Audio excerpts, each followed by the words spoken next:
اور پھر آج جمعۃ المبارک ہے۔ رمضان المبارک کا یہ آخری جمعہ ہے۔ اس اعتبار سے رمضان المبارک کا آخری دن اور 30واں دن یہ اپنے اندر بہت زیادہ برکتیں اور رحمتیں سمیٹے ہوئے ہیں۔ یہ اللہ تعالیٰ کی طرف سے ہم یہ سمجھے کہ ہمارے لیے ایک اللہ تعالیٰ نے آخری ہمیں تحفہ دے دیا کہ رمضان کا ویسے ہر دن ہی بہت ہی باکمال، لاجواب، بے شمار رحمتوں اور برکتوں کا مجموعہ ہے، اور پھر رمضان کے کسی دن کو اگر جمعہ کا ساتھ مل جائے تو کیا ہی بات، جیسے کہتے ہیں سونے پہ سہاگا۔ تو آج کا دن جو رمضان مبارک کا آخری دن ہے یہ بہت قیمتی دن ہے، بہت ہی رحمتوں اور برکتوں کا دن ہے۔ اللہ تبارک و تعالیٰ نے مجھے اور آپ کو اپنے خصوصی فضل اور کرم سے رمضان مبارک کا مہینہ دیکھنے، پانے، اس کے روزے رکھنے، تراویح پڑھنے، اور اسی طرح رمضان مبارک کے اندر حسب توفیق کچھ نہ کچھ نیک اعمال کرنے کی توفیق عطا فرمائے۔ آج کا دن اللہ تبارک و تعالیٰ کی ان تمام نعمتوں کے اوپر شکر ادا کرنے کا دن ہے کہ اللہ رب العزت نے ہمیں رمضان مبارک کی بہاریں دیکھنے کی توفیق عطا فرمائی۔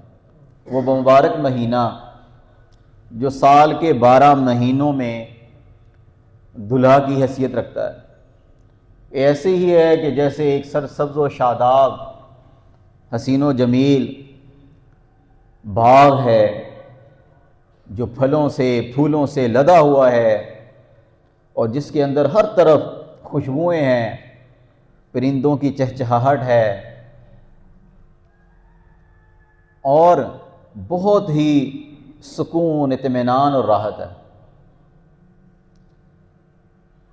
یہ چند گھڑیاں تھیں جو اللہ تبارک و تعالیٰ نے ہمیں ایک لمبا سفر کرنے کے بعد، 11 مہینوں کا سفر جو شوال سے شروع ہوتا ہے، شوال، ذوالقعدہ، ذی الحج، محرم، صفر، ربیع الاول، ربیع الثانی، جمادی الاول، جمادی الثانی، رجب، شعبان، یہ 11 مہینوں کا سفر کر کے تو پھر ہم سب رمضان مبارک کے اندر داخل ہوتے ہیں۔ اور پھر رمضان کتنا زبردست استقبال کرتا ہے کہ رمضان اللہ رب العزت کا وہ مضبوط قلعہ ہے، حصار ہے، کہ جو اللہ کے بندوں کا اس طور پر استقبال کرتا ہے کہ اللہ کے کسی دشمن کو وہ قریب نہیں آنے دیتا۔ پیچھے داخلہ بند گئی، اس کے دروازے پہ لکھ دیا پہلے دن کہ یہ وہ مضبوط حصار ہے، 30 دن کا ایسا مضبوط کڑا ہے، قلعہ ہے کہ اس کے اندر کوئی شیطان اس کے قریب بھٹک نہیں سکتا۔ کیا بات!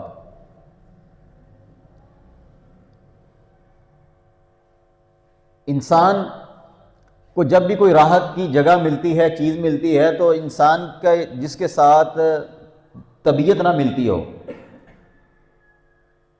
جس انسان کے ساتھ، جس کے بارے میں اس کے دل میں کوئی نہ کوئی خلش ہو، تو انسان اگر کسی راحت کی جگہ میں کسی ایسے بندے کو دیکھ لیتا ہے، کسی ایسے اپنے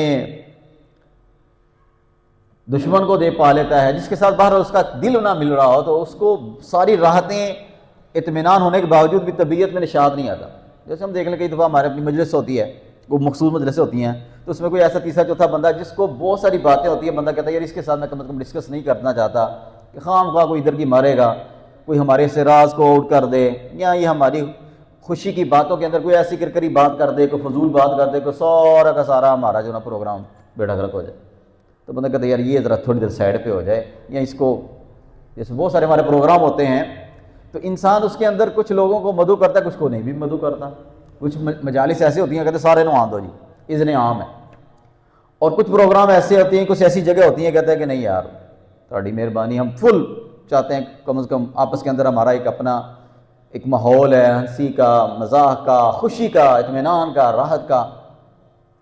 تو بالکل ایسے ہی رمضان المبارک جو ہے وہ مومنوں کو، ایمان والوں کو بھرپور طریقے سے رمضان مبارک کو سیلیبریٹ کرنے کا، رمضان کے اندر خوشیاں منانے کا اور اللہ کے انعامات حاصل کرنے کا پورا موقع فراہم کرتا ہے۔ رمضان المبارک کتنا زبردست خدا کا مہینہ ہے، اللہ کی عنایت ہے کہ نبی کریم علیہ الصلوۃ والسلام 2 مہینے پہلے ہی اس کی خوبیاں بیان کر رہے ہیں۔ دوستوں نے کسی پروگرام پہ جانا ہو، کہیں پارٹی کرنی ہو، کہیں کسی روح افزا مقام پہ جانا ہو سیر و تفریح کے لیے، تو پہلے سے پروگرام بناتے ہیں، ایک دوسرے کو خط لکھتے ہیں، ایک دوسرے کو میسج کرتے ہیں، یار جائیں گے وہاں، یہ کھائیں گے وہاں پہ، یہ پئیں گے، اتنے دن رہیں گے، پورا شیڈول بناتے ہیں۔ جناب ہماری پہلی رات یہاں پہ ہوگی، دوسری رات سٹے ادھر ہوگا، فلاں کے پاس ٹھہریں گے، فلاں کے پاس ٹھہریں گے، پورا ایک پلان بناتے ہیں، بڑے پرجوش ہوتے ہیں۔ وہاں جا کے جو خوشی ملتی ہے اس سے پہلے بڑی خوشی ملتی ہے۔ اس کو آپ اس طرح بھی سمجھ سکتے ہیں، جیسے شادی کا پروگرام ہوتا ہے، کسی کی شادی ہو تو دلہا اور دلہن کو شادی سے پہلے کے جو دن ہوتے ہیں، وہ جو پہلے پلاننگ ہوتی ہے، وہ ان کے لیے بڑی ہی دلچسپ اور خوبصورت ہوتی ہے۔ وہ پہلا جو شیڈول ہوتا ہے نا سارا، کیا کریں گے، تیاریاں ہو رہی ہیں جناب، کپڑے سیے جا رہے، سلائے جا رہے ہیں، خریداریاں ہو رہی ہیں، اور گھر کے جو ہے وہ سجایا جا رہا ہے، پینٹ کیے جا رہے ہیں، اور کوشش کی جاتی ہے کہ گھر کے اندر کسی نکر کے اوپر بھی جو کوئی گند نہ ہو۔ اور پھر جو اچھے لوگ ہیں وہ یہ بھی کوشش کرتے ہیں کہ شادی کے موقع پہ کوئی ایسا ناخوشگوار واقعہ پیش نہ آئے، یہ خوشی کا موقع ہے، کوشش کرو رنجشیں ختم کرو۔ وہ اپنے عزیز و اقارب کے پاس جاتے ہیں، جن لوگوں کے ساتھ ان کا تھوڑا بول چال بند ہے، یہ کوئی معاملات، ان کے ساتھ بھی معاملات کو رفع دفع کرتے ہیں کہ بھئی اب تو خوشی کا موقع ہے، تہاڈی مہربانی۔ اس خوشی کو ہم چاہتے ہیں، دونوں گھر چاہتے ہیں، خاندان چاہتے ہیں کہ بڑی اچھے طریقے سے ہم خوشی کو جو ہے نا وہ منائیں۔ تو اللہ کے پیارے حبیب صلی اللہ علیہ وسلم 2 مہینے پہلے، رمضان آ رہا ہے، ابھی جو ہے اس کا شعبان کا چاند نظر آتا ہے تو حضور پاک صلی اللہ علیہ وسلم صحابہ کو سامنے دعا پڑھنا شروع کر دیتے ہیں، اللہم بارک لنا رجب، اللہم بارک لنا فی رجب، اے اللہ رجب کے اندر برکت عطا فرما دے، آگے شعبان کے اندر برکت عطا فرما دے۔ کیوں؟ رمضان آ رہا ہے، یا اللہ رمضان آ رہا ہے۔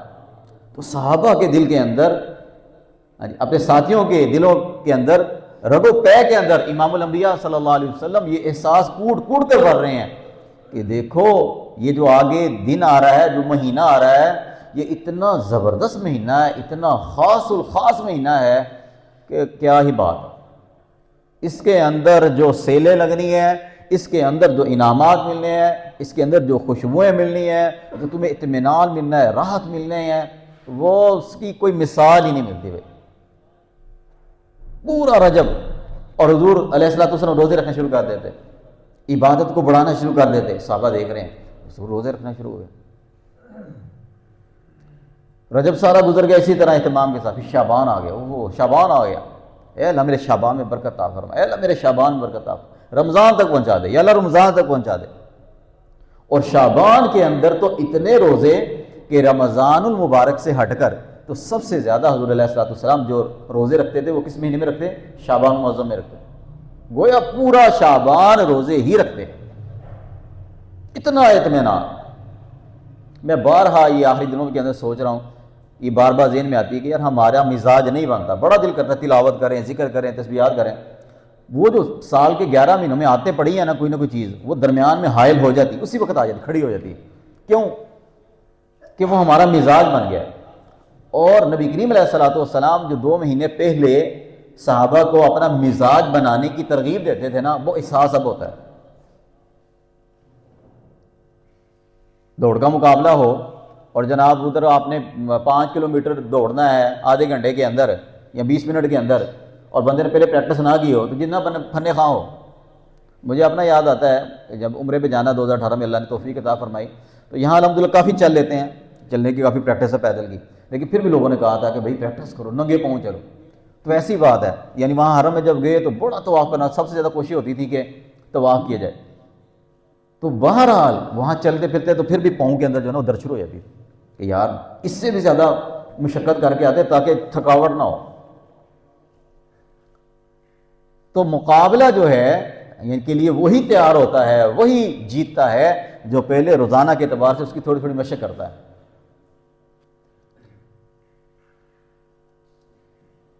تو رمضان المبارک کی ترغیب اور اس کے فضائل امام الانبیاء صلی اللہ علیہ وسلم نے اتنے بتلائے کہ پھر صحابہ رضی اللہ تعالیٰ عنہ کے رگ و پے کے اندر یہ بات دماغ کے اندر بیٹھ گئی اور وہ اس کے لیے محنت مشقت کرتے تھے.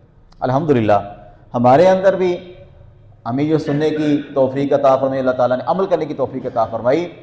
تو رمضان مبارک کے اندر جو ہم نے محنت کی ہے، جو اللہ سے مانگا، اس پر اللہ کا شکر ادا کریں. یا اللہ تیرا شکر ہے، تو نے روزے رکھنے کی توفیق عطا فرمائی، تراویح کی توفیق عطا فرمائی، قرآن پاک پڑھنے کی، تراویح کے اندر سننے کی توفیق عطا فرمائی، رمضان کی راتوں میں تہجد پڑھنے کی توفیق عطا فرمائی. سال کے باقی 11 مہینوں میں تو یہ توفیق ہمیں نہیں ملتی عام طور پر.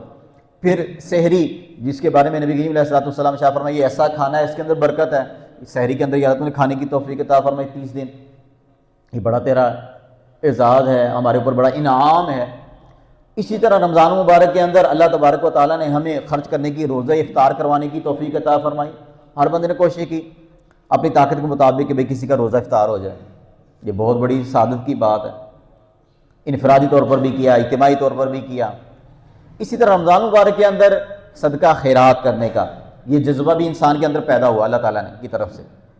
عام دنوں سے ہٹ کر کے نہیں یار خرچ کرنا چاہیے. رمضان میں تو ایک کے بدلے میں 70 مل رہا ہے. عام دنوں میں بندہ دیتا تھا تو بندہ سمجھتا تھا کہ تھوڑا اجر ہے. تو رمضان کے اندر چونکہ اجر بہت زیادہ بڑھا دیا جاتا ہے، تو انسان بہرحال انسان کی فطرت کے اندر اللہ تعالیٰ نے یہ حرص کا مادہ رکھا ہے کہ انسان کو جہاں بھی زیادہ پروفٹ ملتا ہے، زیادہ چیز ملتی ہے، تو انسان اس کے اندر انویسٹ کرتا ہے، خرچ کرتا ہے کہ یہاں زیادہ ملے گا. تو اللہ تعالیٰ تبارک و تعالیٰ نے ہمیں جو توفیق عطا فرمائی اس پر بھئی ہم سب کیا کریں گے؟ اللہ کا شکر ادا کریں. دوسری چیز کیا ہے کہ اس آخری رمضان مبارک کے آخری روز وہ ہمیں ندامت بھی ہو، استغفار ہو. اس کو ایک مثال سے سمجھیں. ایک آدمی کے گھر کے اندر وقت کا بادشاہ آ جاتا ہے.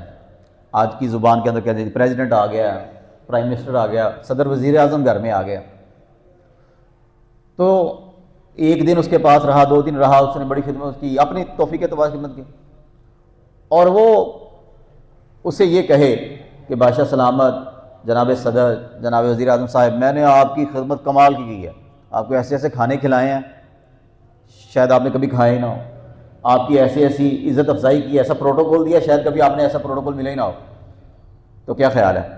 وہ بادشاہ، وہ صدر وزیر اعظم اس بندے کے اس عمل سے خوش ہوگا؟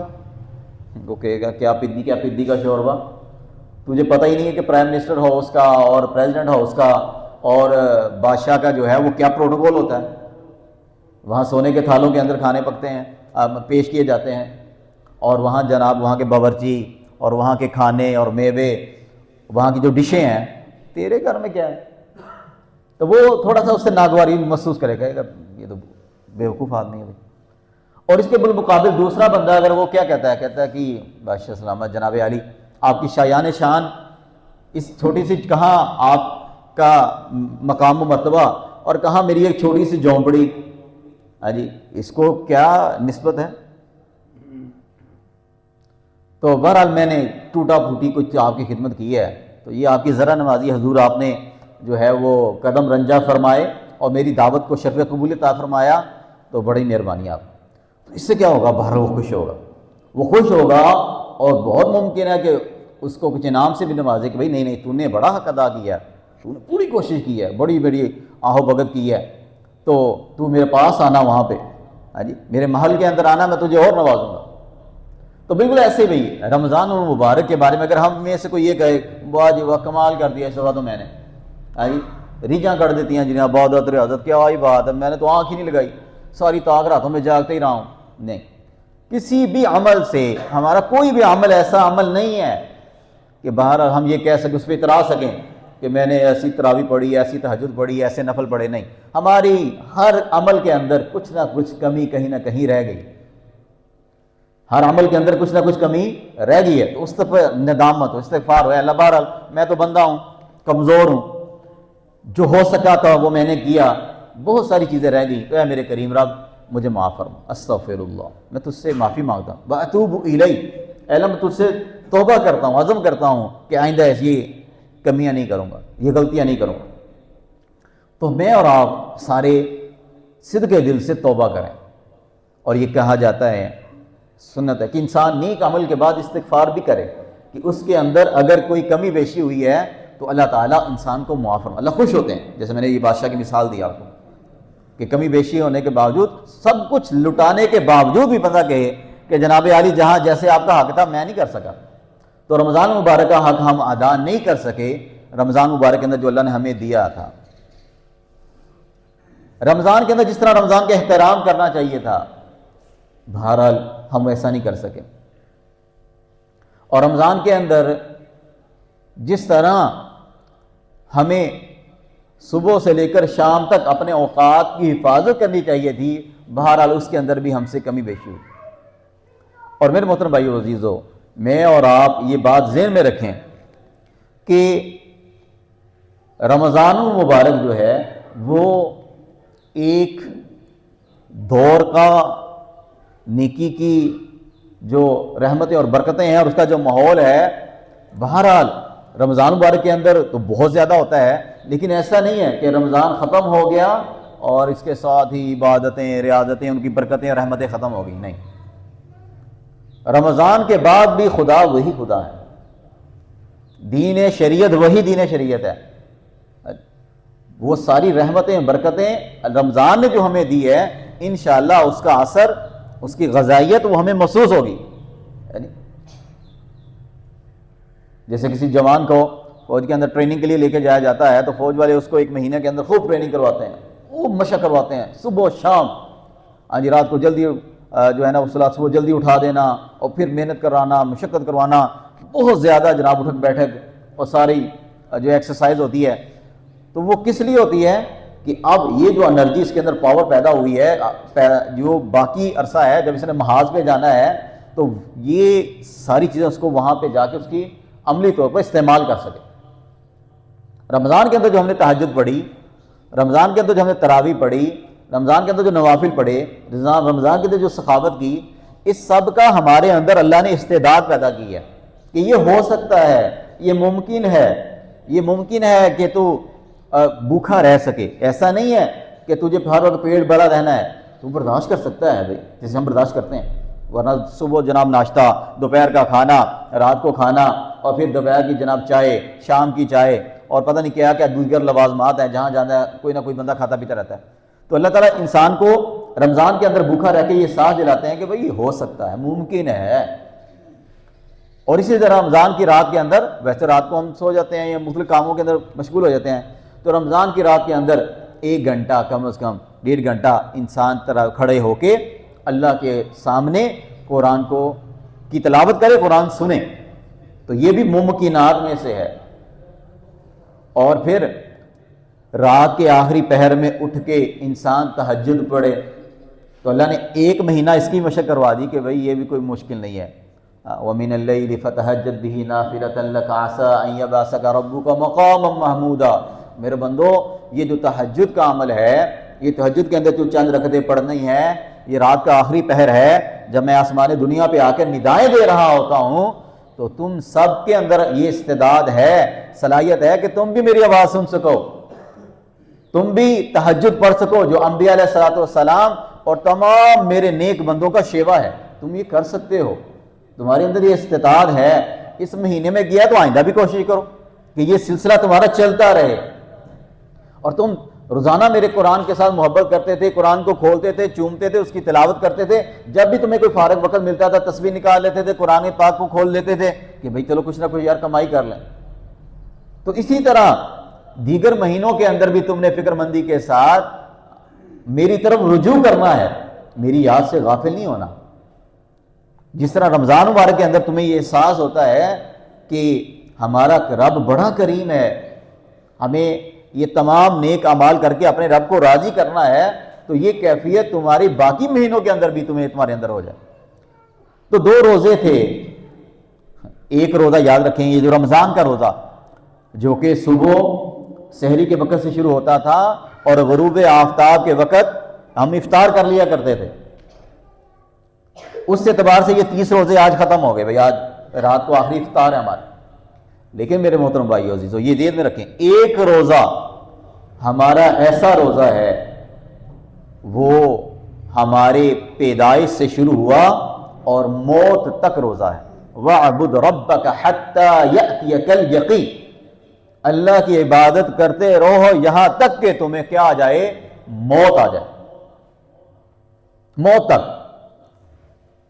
نہ 5 نمازیں فرض ہیں جی، کب تک؟ موت تک۔ روزے فرض ہیں، موت تک۔ زکوٰۃ فرض ہے، موت تک۔ حج فرض ہے، موت تک۔ قرآن کی تلاوت کرنا اور صدقہ خیرات کرنا، نیک اعمال کرنا، یہ ساری کی ساری خیریں اور برکتیں اور نیک اعمال جو ہم رمضان مبارک کے اندر کرتے تھے، یہ اللہ کی طرف سے ہمارے لیے لازمی ہے، جو سال کے باقی مہینوں کے اندر بھی ہم نے کرنی ہے۔ تو اس لیے ہمارے دماغ کے دل و دماغ کے اندر یہ بات بیٹھ جائے کہ بھائی میرا جو اصل روزہ افطار ہونا ہے وہ کب ہونا ہے؟ موت کے وقت۔ اور ایک اللہ تعالیٰ کی طرف سے عید وہ ہے جو ہمیں کل 30 روزوں کے مشقت اور محنت کے بعد مل رہی ہے۔ راحت، سکون، اطمینان، کھاؤ پیو جی، ملو آپس کے اندر جناب، اچھے لباس پہن رہے ہیں، اچھے پکوان پک رہے ہیں، مبارکبادیں دی جا رہی ہیں، خوشیاں ایک دوسرے کے ساتھ جو ہے شیئر کی جا رہی ہیں۔ اور ایک عید وہ ہے جو زندگی کا یہ جو طویل ایک روزہ ہے، جس کی ہر ایک اعتبار سے اللہ تعالیٰ نے مختلف انسانوں کے لیے وقت مقرر کیا ہے۔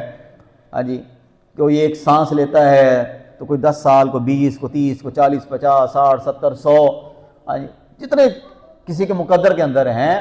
اور جب اس کی سانس رک جائے، اس کی روح جسم سے پرواز کر جائے، تو اس وقت اگر اسے خدا کا دیدار ہو جائے اور اس وقت اگر اس کو جنت نظر آ جائے تو حقیقی عید ہماری اسی دن ہوگی۔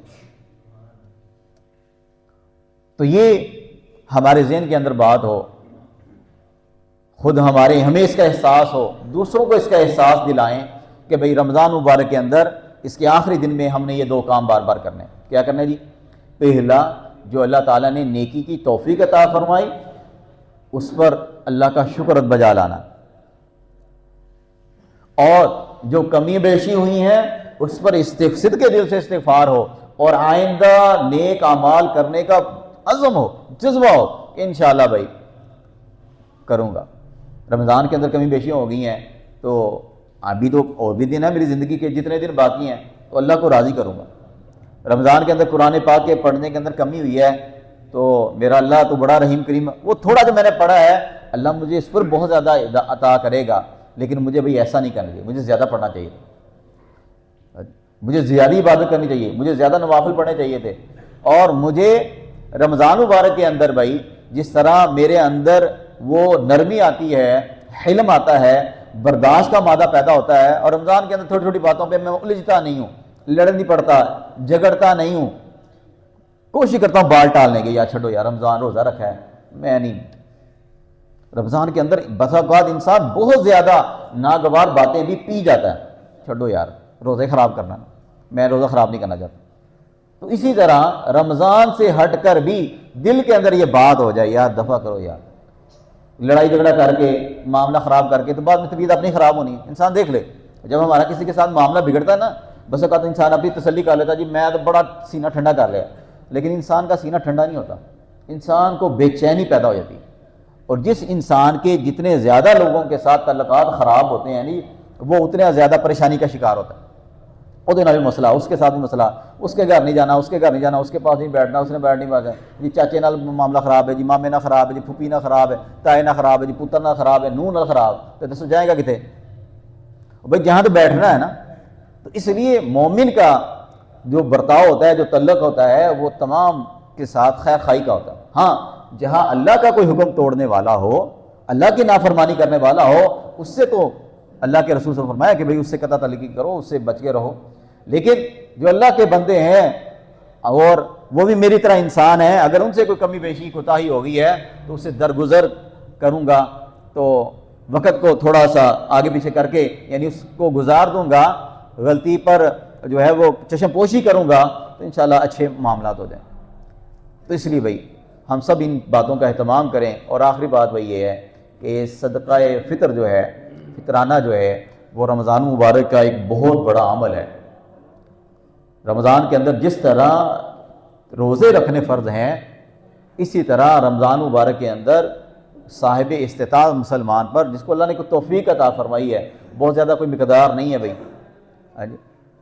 250-300 روپیہ بنتا ہے آج کے دور کے اندر، تو وہ اپنی طرف سے اور گھر کے اندر جتنے فرد ہیں ان کی طرف سے یہ کسی بھی ضرورت مند مسلمان کو دینا۔ آج صبح ہمارے استاد محترم ذوالفقار صاحب بتا رہے تھے، مثال بتاتے ہوئے کہ بھائی صدقہ فطر کا جو کہتے ہیں مقاصد میں سے ایک بڑا مقصد یہ ہے کہ مسلمان اپنے گلی محلے کے لوگوں کی ضروریات کو اس طرح پورا کریں کہ عید والے دن کسی کو کسی کے آگے ہاتھ جو ہے وہ اٹھانے کی، ہاتھ جو ہے وہ آگے کرنے کی ضرورت نہ ہو، یعنی وہ بیچارہ یہ سوچے نہ کہ مجھے کسی کے سامنے ہاتھ پہ